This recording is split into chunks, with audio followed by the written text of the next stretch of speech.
Hola, qué alegría saludarlos, queridos amigos, para juntos un día más estudiar la palabra del Señor. Bienvenidos a nuestro canal. Estamos estudiando un libro maravilloso, es el libro a los Hebreos, y nos encontramos en la cumbre, en el capítulo número 8, donde está el centro principal de todo lo que el autor bíblico quiere desempeñar en toda su trayectoria escribiendo. El día de hoy vamos a mirar a Jesucristo como nuestro sumo sacerdote, ministrando en el verdadero santuario, no hecho por manos de hombres, sino por manos de Dios. El texto bíblico inicia diciendo de la siguiente manera: ahora bien, el punto principal de lo que venimos diciendo es que tenemos al tal sumo sacerdote, el cual se sentó a la diestra del trono de la majestad en los cielos. Él es ministro del santuario, de aquel verdadero tabernáculo que levantó el Señor y no el hombre. Moisés había levantado un santuario descrito por el mismo Dios, y el Señor le había dado las medidas exactas de la forma, el modelo como él iba a hacer el santuario. Ese santuario se convirtió a través de los tiempos en un lugar donde se buscaba la presencia del Señor, porque los sacerdotes pues iban, recibían las ofrendas, corderitos de parte del pueblo, intercedían por el pueblo para el perdón de los pecados. Pero pasó algo interesante. El pueblo se acostumbró a esto y dejó de ver el foco del verdadero santuario, del verdadero sacerdote y del verdadero cordero. Entonces el texto bíblico dice por eso del verdadero tabernáculo, el tabernáculo hecho por Dios y no hecho por los hombres. Todo sumo sacerdote es constituido para presentar ofrendas y sacrificios, por lo cual es necesario que también éste tenga algo que ofrecer. Así que si estuviera sobre la tierra, ni siquiera sería sacerdote, habiendo aún sacerdotes que presentan las ofrendas según la ley. Cuando el autor bíblico dice esto, hace mención de que todavía, pese a que este libro se escribe después de Cristo, habían sacerdotes que podían seguir ofreciendo sacrificios según la ley, porque la ley establecía que era necesario ir y ofrecer sacrificio para el perdón de los pecados. Y lo que el autor bíblico quiere mostrar es que eso tuvo su fin, que eso cesó, que eso paró, que eso no debía continuar, porque el verdadero sacerdote, porque el verdadero cordero, Cristo Jesús, había derramado su sangre en la cruz del Calvario como verdadero cordero de Dios que quita el pecado del mundo. Y él dice así: así que si estuviera sobre la tierra, ni siquiera sería sacerdote, habiendo aún sacerdotes que presentan ofrendas según la ley. Estos sirven a lo que es figura y sombra de las cosas celestiales. Como se advirtió a Moisés cuando iba a erigir tabernáculo, diciendo: mira, haz todas las cosas conforme al modelo que se te ha mostrado en el monte. Y efectivamente Moisés ejecutó todo conforme al modelo que se le había mostrado en el monte. Pero el autor bíblico dice que esto es figura, sombra. Es decir, el verdadero santuario no es el santuario que instituyó Moisés o que creó Moisés. El verdadero santuario es el santuario que está en el cielo. Ese santuario, o el santuario que estaba en el suelo, era copia de ese santuario. Era el que estaba en el suelo el prototipo del santuario verdadero. Era una ejemplificación, una metáfora, una sombra, un modelo, algo que servía para ilustrar el verdadero santuario que está en el cielo. Y en ese verdadero santuario estaba el verdadero sacerdote, y está el verdadero sacerdote, el cual es Cristo Jesús. Dice: pero ahora tanto mejor ministerio es el tuyo, cuanto es mediador de un mejor pacto establecido sobre mejores promesas. Y ese pacto, vamos a hablar de ese pacto, porque en la Biblia se habla de muchos pactos. Por ejemplo, miramos en el libro de Génesis, el Señor habla para Noé y le dice: haré un pacto contigo. Y ese pacto era que nunca más iba a destruir la tierra con agua. Habla para Abraham y hace un pacto con Abraham. Habla con diferentes personajes de la Biblia, incluyendo con el pueblo en general, y en el Sinaí hacen pacto. Pero lo interesante de esto es que cuando aquí la Biblia habla de pacto, no está hablando solamente de promesas relativas o generales. Está hablando de un solo pacto, de un pacto en específico. Ese pacto que el libro de Salmos lo narra como un pacto con sacrificio, un pacto con sangre. Y ese pacto del cual habla la Escritura era el pacto del Cordero, de Jesucristo.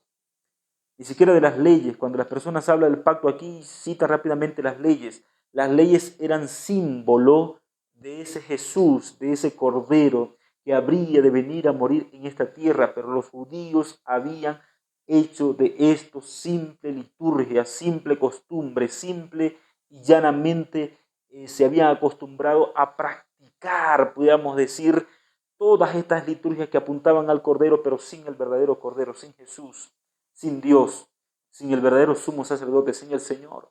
Entonces no tenía sentido esto, no tenía sentido. El Señor los llama ahora a hacer un nuevo pacto, y ese pacto, mira lo que dice la Escritura: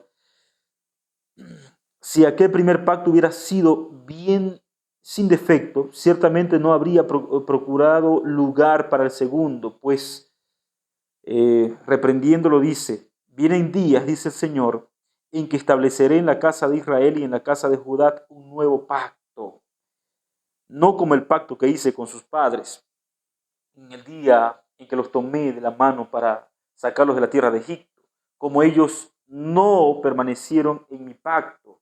Yo me desentendí de ellos, dice el Señor, y por lo cual este es el nuevo pacto que haré con la casa de Israel. ¿Dónde está diciendo esto el Señor? En Jeremías capítulo 31, versículo 31.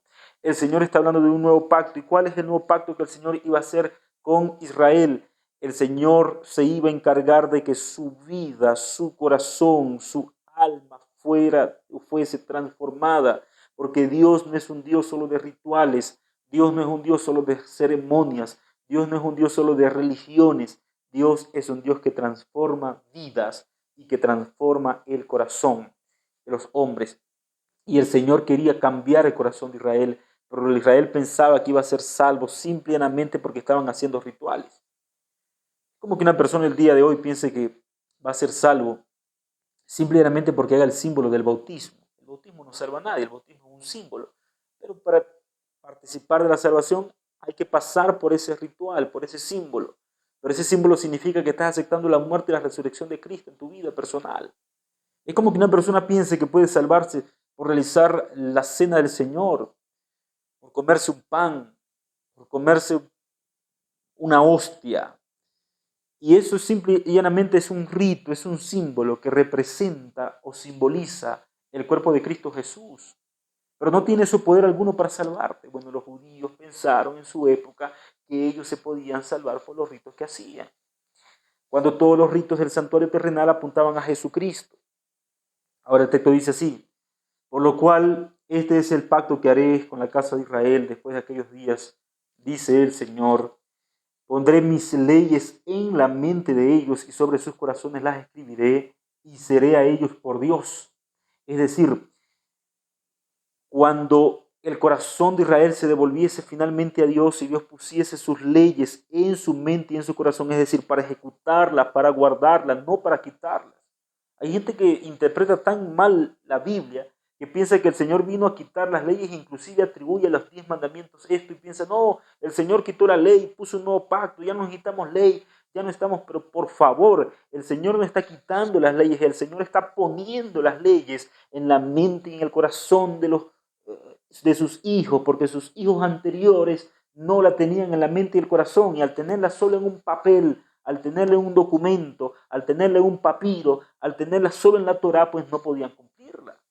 El Señor no está mandando a quitar las leyes, al contrario, está confirmando las leyes, pero esas leyes van vinculadas con algo, con sangre, con el verdadero pacto, con Jesucristo. Abro paréntesis: si el Señor hubiese podido eliminar la ley de los 10 mandamientos, pues no era necesario que Cristo viniese a la tierra a morir, porque la ley exigía que para el perdón de los pecados la sangre del Cordero tenía que ser derramada, y solo con muerte puede haber remisión de pecados. Entonces Cristo vino, cumplió el pacto, envió a Jesús, derramó su sangre por nosotros, resucitó y se sentó a la diestra del trono de Dios en el santuario celestial, en el santuario divino. en el santuario no hecho por manos de hombre, sino hechos por manos del Dios poderoso. Versículo 11, terminamos con el 10. Pondré mis leyes en la mente de ellos y en sus corazones las escribiré, y seré a ellos por Dios, y ellos me serán a mí por pueblo. Ninguno enseñará a su prójimo, ninguno a su hermano, diciendo, conoced al Señor, porque todos me conocerán, desde el menor hasta el mayor de ellos, porque seré propicio a sus injusticias, y nunca más me acordaré de sus pecados ni de sus maldades. Es decir, nuevo pacto, no dado por viejo al primero, no dado por viejo al primero, y ha dado por viejo al primero, y lo que se da por viejo se envejece y está próximo a desaparecer. Es decir, aquel pacto lo cual los judíos pensaban que se iban a salvar solo por las obras de la ley, quedó para siempre roto, porque las obras de la ley exigían liturgias, sacrificios, costumbres, y este pacto, dado ya por viejo, termina cumpliéndose en la cruz, y ahora Jesucristo, en la persona de Jesús, puede establecer un nuevo pacto, cuyo pacto, le añado yo, incluye también, después de la muerte de Cristo y su resurrección, la obra bendita del Espíritu Santo para que la ley de Cristo se pueda grabar en nuestras mentes y en nuestros corazones. Entonces, cuando hablamos de la expresión viejo, estamos hablando que son rituales que ya no deben de practicarse. No necesita usted hoy día matar corderos, no necesita usted hoy día comer las hierbas amargas, no necesita realizar los días de luna, etcétera, porque esas cosas eran símbolo de que vendría Jesucristo. Cristo vino, ahora solamente nos resta aceptar a Jesús, caminar con Jesús, dejar que Él viva en nuestros corazones y que Él purifique y santifique nuestros corazones para la gloria de su nombre, poniendo su ley ahora en nuestra mente y en nuestros corazones. Que Dios te bendiga. Te envío un grande abrazo. Si esta palabra te hizo bien, comparte con un amigo familiar para que conozca más de Jesús. Vamos a orar. Gracias, Padre, por tu santa palabra. Oramos en el nombre poderoso de Cristo Jesús. Amén. Que Dios te bendiga. Nos vemos mañana si el Señor así lo permite.